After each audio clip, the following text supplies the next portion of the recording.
coming up today on the Nice Guys on Business. If you don't have people's attention and you're not giving them something first, you're not giving them what they need to know to buy something, to make a conscious decision on, in other words, they don't know what the value is. The Nice Guys on Business podcast.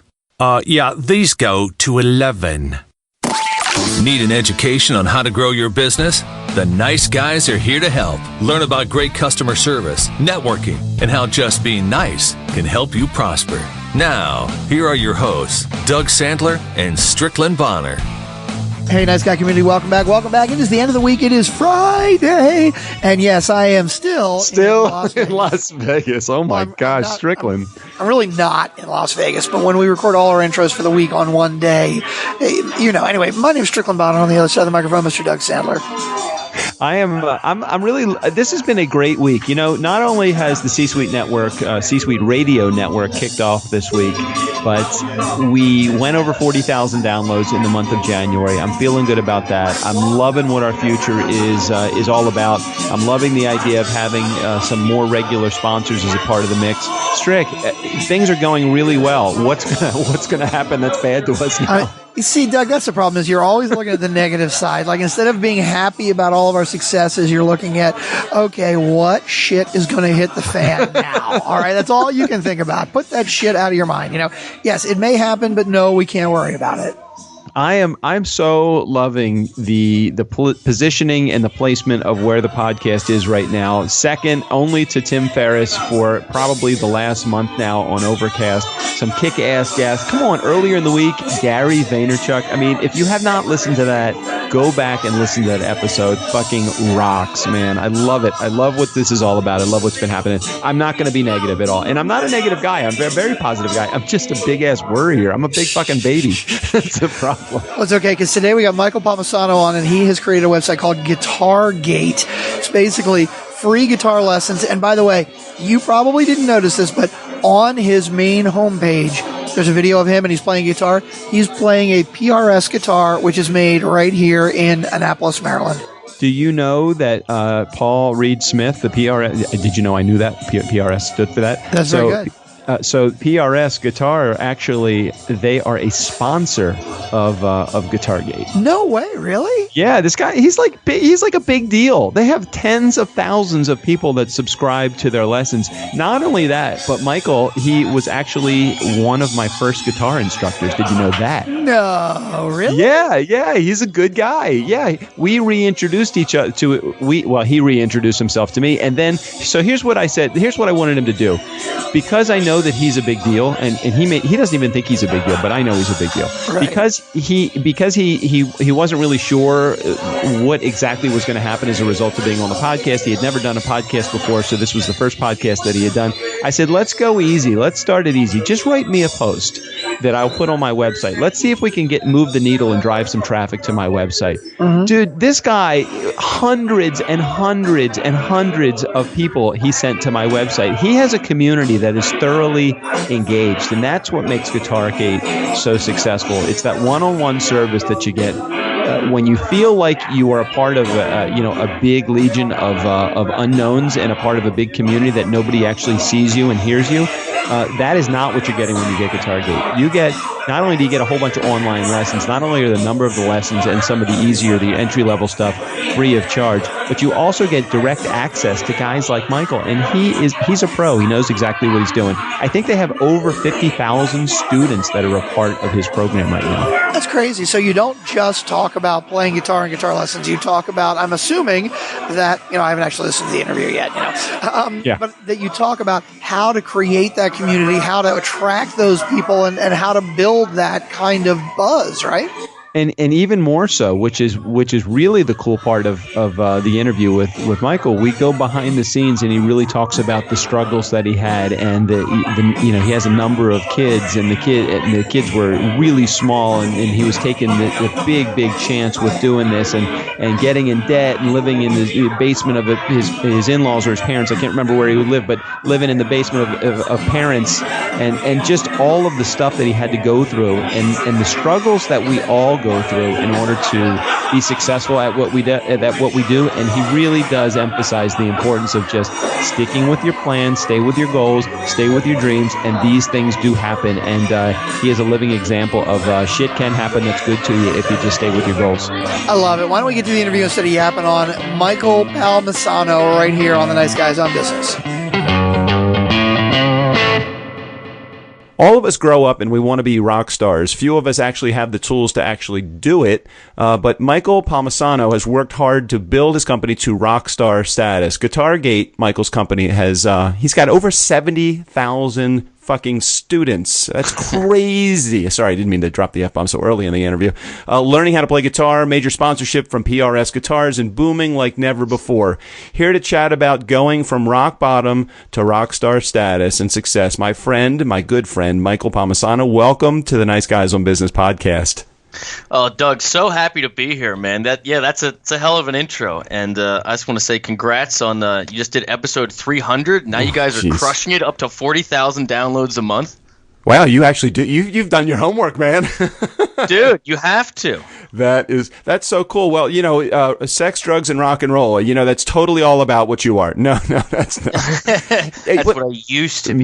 Maybe so. So, I'm really excited to have you on the show. I mean, you've really come a huge way, and let's start right here where you've come. Share with the Nice Guy community, first of all, what GuitarGate is, and then we can get into a little bit of your backstory, because I think that's the most compelling part of your story. Yeah, sure thing. So basically, GuitarGate is a company that I started, and we do online guitar lessons. And basically, I wanted to recreate what it was like going to a full-fledged music school, but do it online. And I looked on what was on the internet, and I didn't really see it represented, and so I sought out to build it. And so basically, students go online. We create courses for them that are, beginner, intermediate, advanced. They're all HD. But most importantly, the students can actually post videos to get feedback from the instructor, which right now is just me. Well, actually, we do have one guest artist instructor. There will be more in the future. But for the last 3 years, it's been just me. So people actually get to recreate what it's like being in a room with a teacher, but harness the power of the internet and bring it all over the world. I've loved just watching your hairstyles change through the course of the video. That is true. I was watching the intro video. You got this nice clean cut look, and then you go back, I guess, or you actually move forward in the video series, which is actually going back in time, I guess. And your hair, it just becomes more the rock star style hair. Who battles for the bathroom in the morning with the hairdryer? You and your wife? I actually am not a hairdryer or product user. I get out of the shower, I push it down, and I keep rolling. So has building a business, has it always come easy for you? Because I know as a guitar player and most creatives, they have a tough time when it comes to business ownership and following systems at the same time. Was that a part of your struggle, or was that not something challenging for you to deal with? I mean, it was the hardest thing I've ever had to do, truthfully. Really? To give your listeners an idea, I've been playing guitar since I was like 5 years old, and all I ever wanted to do was, be this rock star. And obviously that didn't exactly play out, but to make a long story short, I went to this school called the Musicians Institute. It's known as GIT in Hollywood, California, because that's what I wanted to do for a living. That's where the best players in the world went, and I studied with some amazing people. But I got out, and I was flat broke. The gigs that I wanted to have, weren't there, and I desperately wanted to be, with my wife Annie, who was on the East Coast. So I came home, and I started doing what all musicians do when they gig, is they teach. And I found out that I was a good guitar player, but I was really a great teacher, and I really enjoyed it, and it made me a better player. And so when I started to go online. I came up with the idea of going online strictly because I had scaled out in person. Whenever you do anything, if any of your listeners are trainers or whatever they do, if you're limited by the hours in the day, you're literally at your ceiling. So when I went to go online, I didn't have any business experience whatsoever. I just knew that was how I was going to reach more people.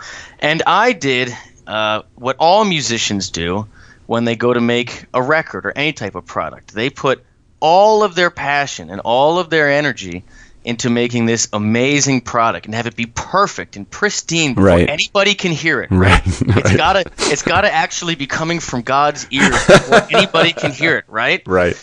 And then they go to put it out there, and no one buys it, and no one knows about it because they basically kept it from the world until it was this finished thing. Well, I did the same thing because, again, it came from an artist background.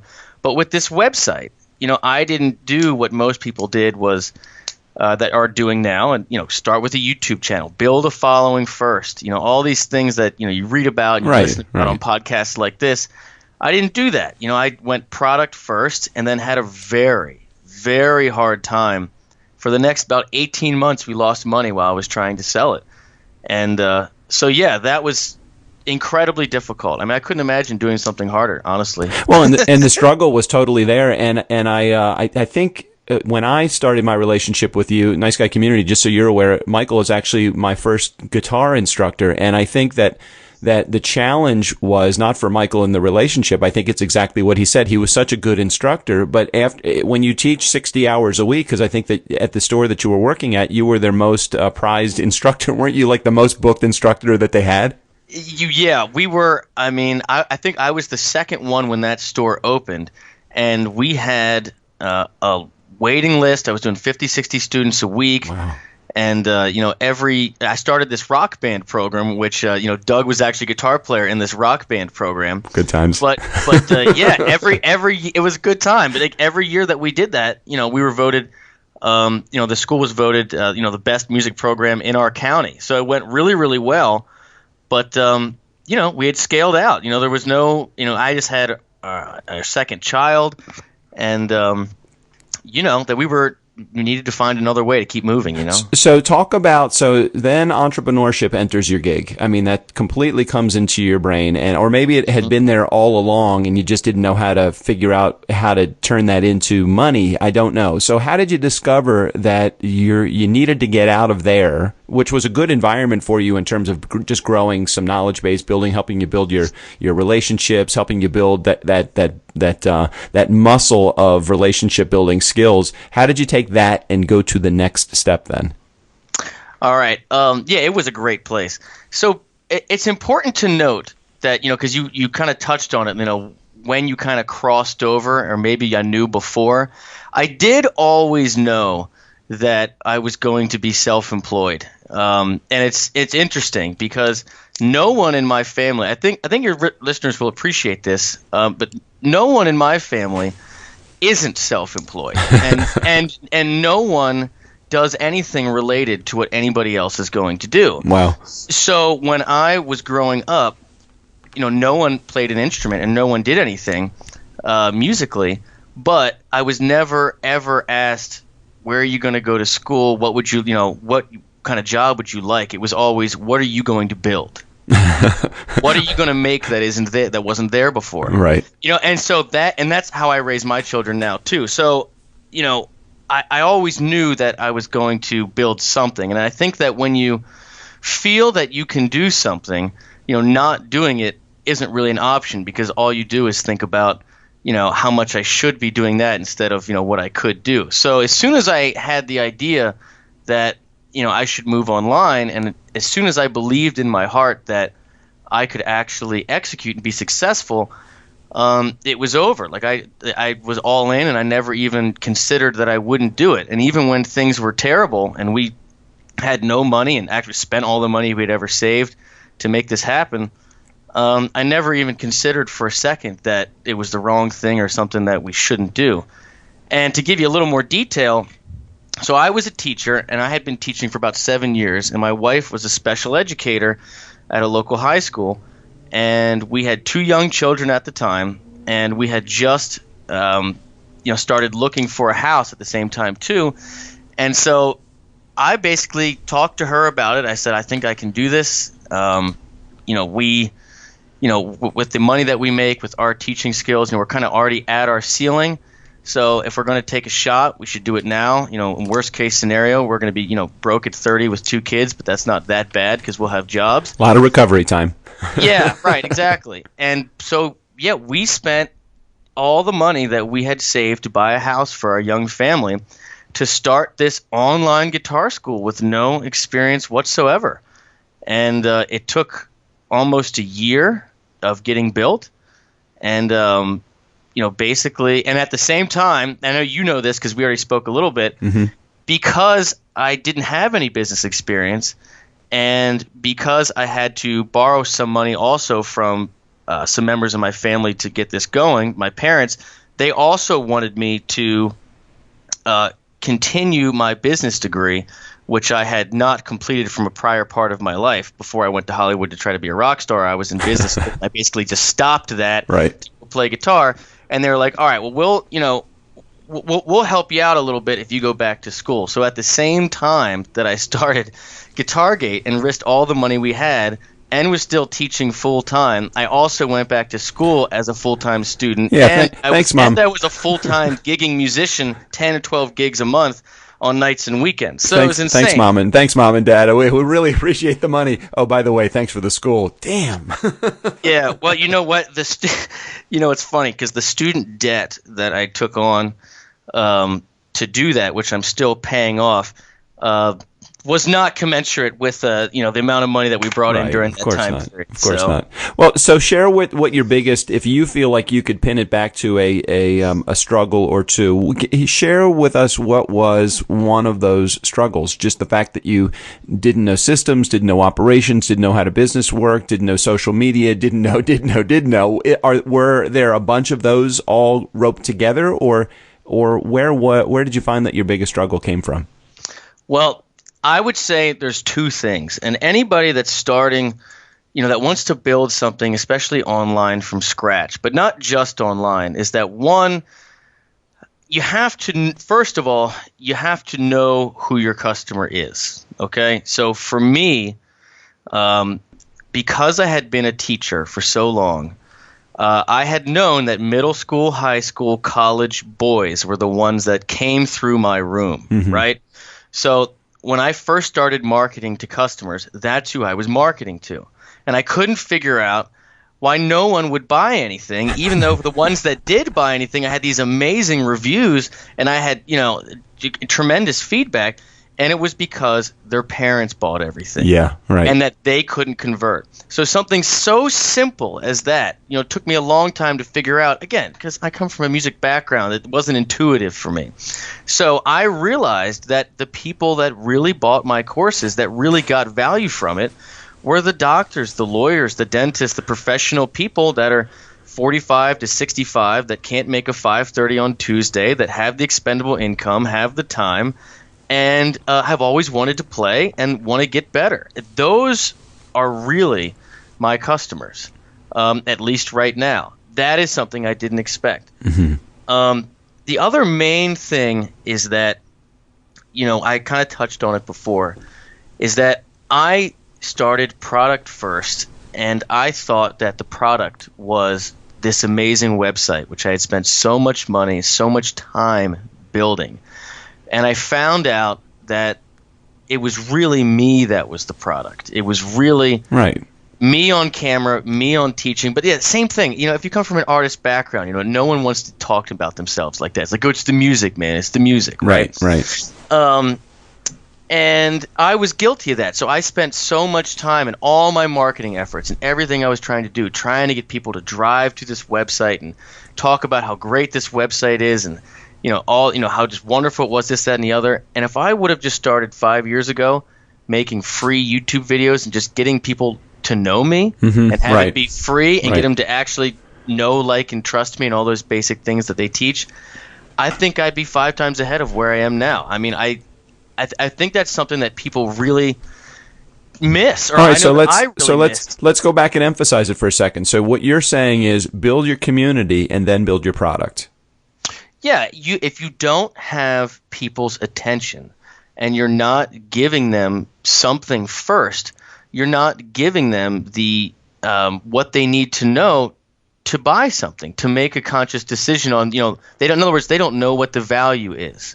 Where, if you're buying some commodity, gasoline or something at the grocery store or whatever, you know what you're buying, you know what things should cost, this, that, and the other.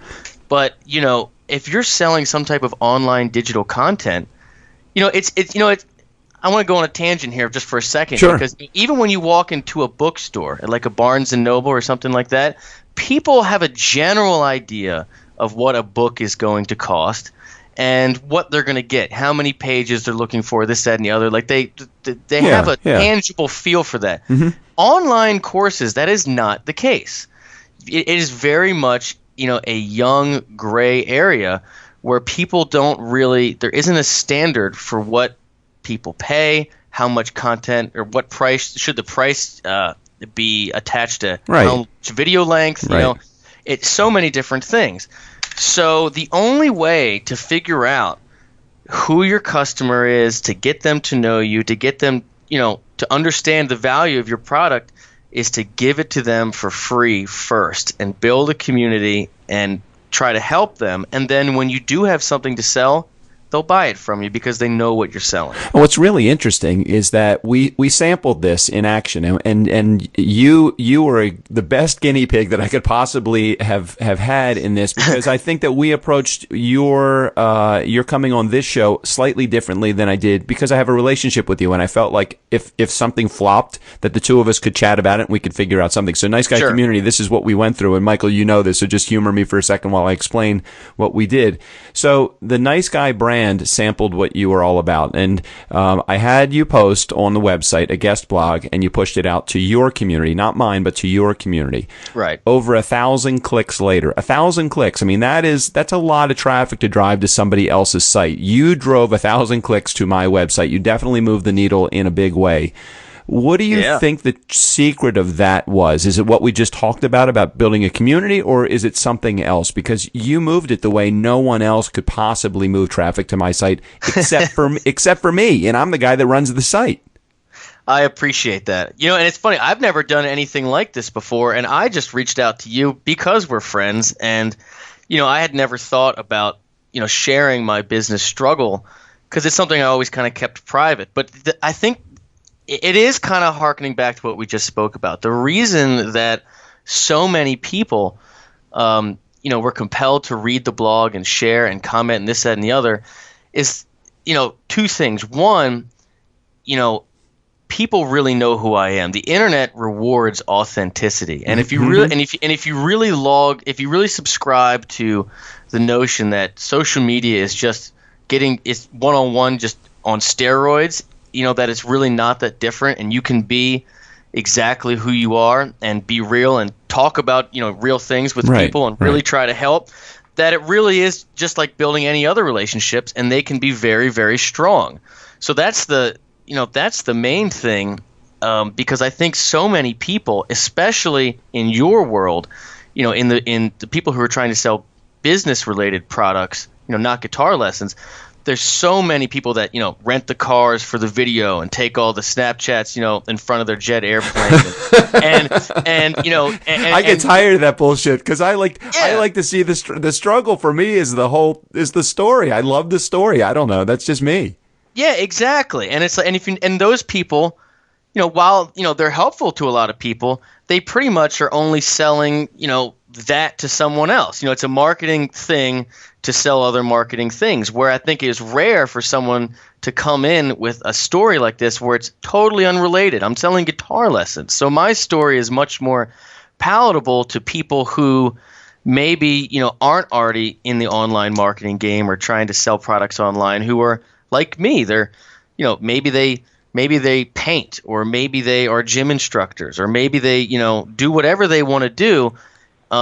And they've reached their ceiling, or they want to change something about their life, and to see someone be transparent about how hard it was, but also how your life can change for the better, and that how investing in yourself, knowing your strengths, and playing to your strengths, and being okay with the risk can be worth it, and that's why I think you had such a great response, because I have a great relationship with my people online, which is a real relationship. And the stuff that I'm talking about they know it's not bullshit. Well, yes, and it really is. It really is about, and I've seen this in action with you because I've seen your videos, many of them, and I've watched you in action in person when you're dealing with students at the music store where you used to work. And what's so interesting about it is that although you are pitching music lessons or guitar lessons specifically, we are all pitching something. And some of us are pitching ourselves, and some of us are pitching pens and paper, and some are huge multi-million-dollar enterprise-wide systems.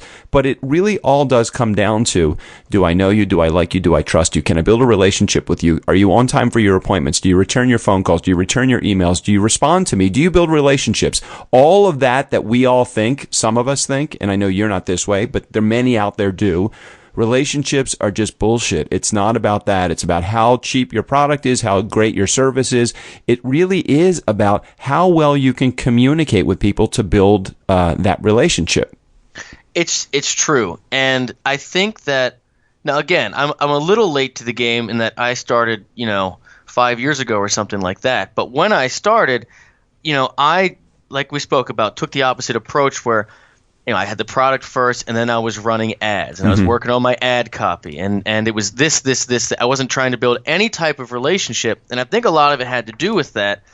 The people that I had spoken to try to, give me some advice business-wise before I did this that had been successful online have all came from that world, I guess, in the 90s and 2000s where you could easily measure that ROI. If I'm spending this on ads and I spent $50 and then I got 120 back, I made that money, and it's trackable and it's specific and it's short term. And coming from someone like me who had risked everything and wanted to make money back immediately, taking a long-term approach of building relationships like you would in person was not something that came to me intuitively. It's something that I had to feel the pain of chasing the dollar not working to finally just start giving first to reap the benefits of that. And it all comes down to, if you can build a real relationship with someone online, it's the same as it is in person. And if you listen to them and you offer something that they want, not only they're going to buy it, but they're going to tell all their friends about it. No, I completely agree. It's the absolute truth. I get messages all the time from people. I got a letter the other day with a check for $100 in the mail for my free course, where this guy just sent me $100 in the mail and said, "Hey, my cousin turned me on to your site. I can't believe you don't charge money for this. Here's $100." But that's what I'm saying. Like if you focus on real relationships and really helping people, and the stuff that you give isn't bullshit, it really is helpful. It's not. It doesn't go unnoticed. You get rewarded for it. It's just a long-term approach. So now, my whole approach to, marketing in general is that, this is kind of like what I'm doing with my life. This is a very long-term thing where, I want to be, a guitar player for as many teacher as possible and help as many people as possible. So I make 80% of my content for free, 20% probably paid, and that's how I intend to do it, just indefinitely. Well, and you can take advantage of Michael's GuitarGate classes, his free classes, directly online. You can do that right from our show notes. If you click, now listen, I know he gives a lot of shit away, and he does give it away, and 80% of it is free. The stuff that we are going to give to you today are classes that would actually cost you money. So there's room for 10 of you. Michael was gracious enough. He's now giving 82% of it away. He's giving 10 free coupons to the Professional Guitar Masterclass, and only to the Nice Guy listeners. So click on the show notes if you've ever wanted to take guitar lessons but never have, or if you do and you want a different way of doing it. I've taken a lot of online classes, and I'll tell you, looking at these, well done as far as camera angles, quality, the way that you do it, the downloadable content, a lot of the stuff that you really need in order to make guitar work for you. Definitely take advantage. Right in the show notes, 10 free coupons to the Professional Guitar Masterclass from GuitarGate. So thanks for that, Michael, for sure.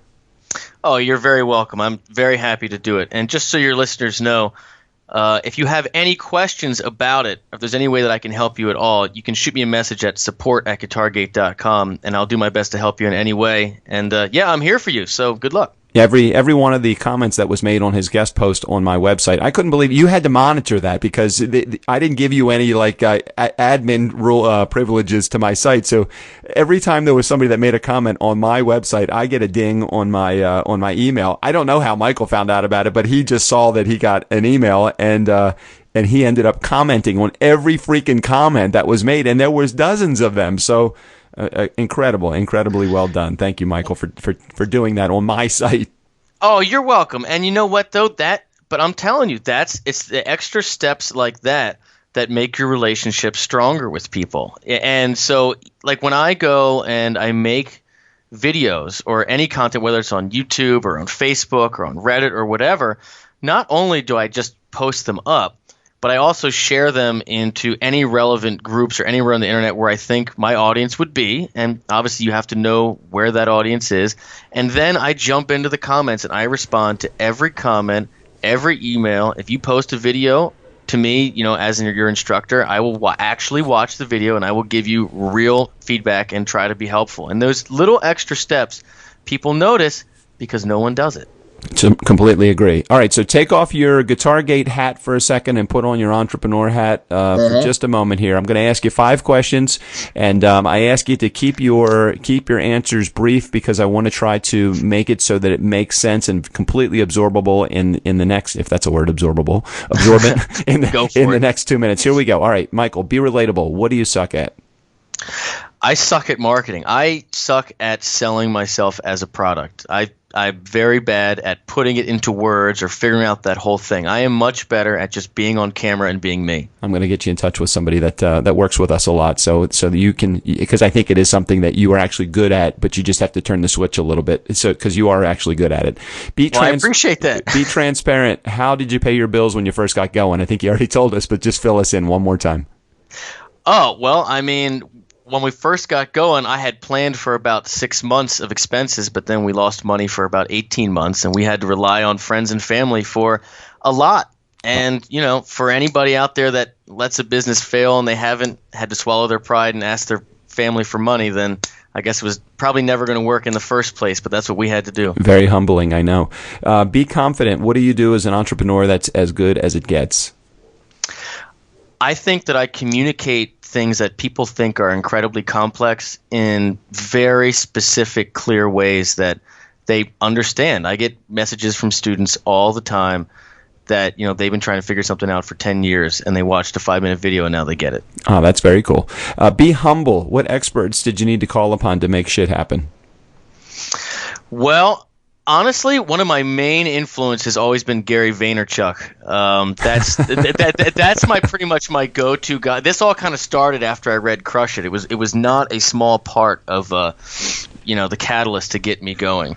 But I wish I had mentors and people to help me as I was going along, and I tried a lot, but I didn't.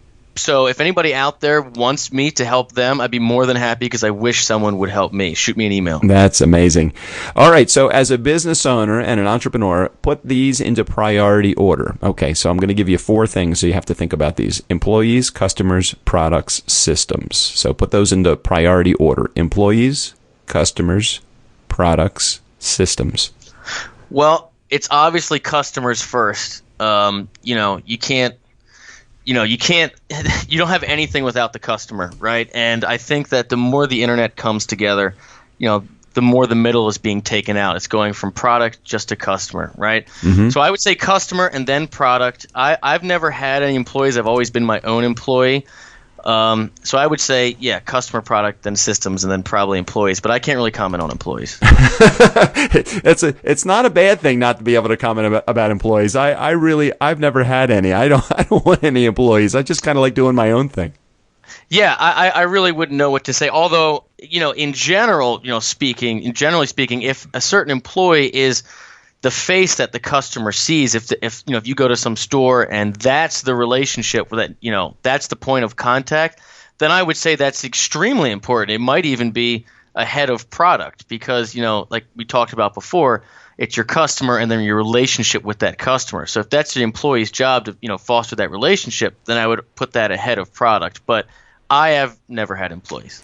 Once again, Michael owns a company called GuitarGate. We will make sure that they have access through our show notes directly to his site and to there's only 10, so you got to do it. If you're delaying, if you're in your car and you're driving, just pull over right now. Just go ahead and pull over, click on the link, and after you recommend the show, which of course we want you to do so we can stay on the air, make sure that you take advantage of Michael's course. So Michael, thank you for 10 years plus of great relationship the two of us have had, and thank you so much for all of your inspiration with GuitarGate and the lessons that you're sharing with our community today.